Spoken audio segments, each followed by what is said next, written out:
Just knocking back my smoothie, dates and greens. Now I get a lot of questions. People, I've got all these excuses why they can't get fit.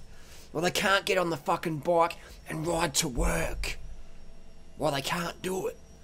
Doing right, I want to get fit, I want to get lean, but I don't want to fucking ride a bike because I can't fix a flat tyre. Well, check out Hector Pickard. This guy knows how to harden the fuck up. Hector personifies hardening the fuck up. Check this out.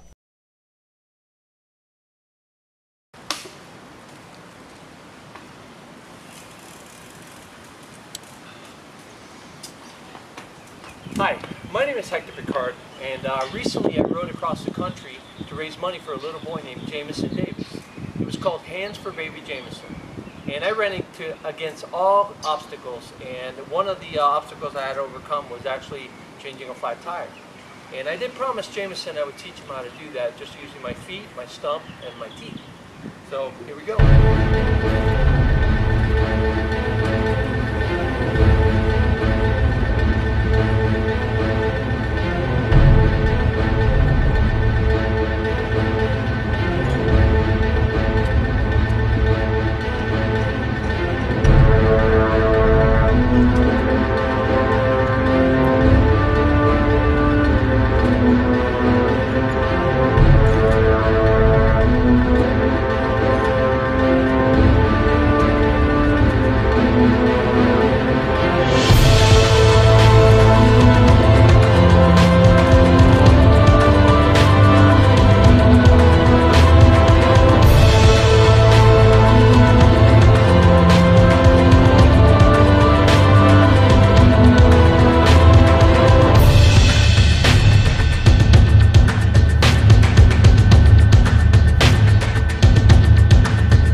So next time you're feeling sorry for yourself, you got two options. Three options. Cry like a baby and get nothing done in your life. Second option, harden the fuck up. Third option, harden the fuck up, write down some goals, attack them every day.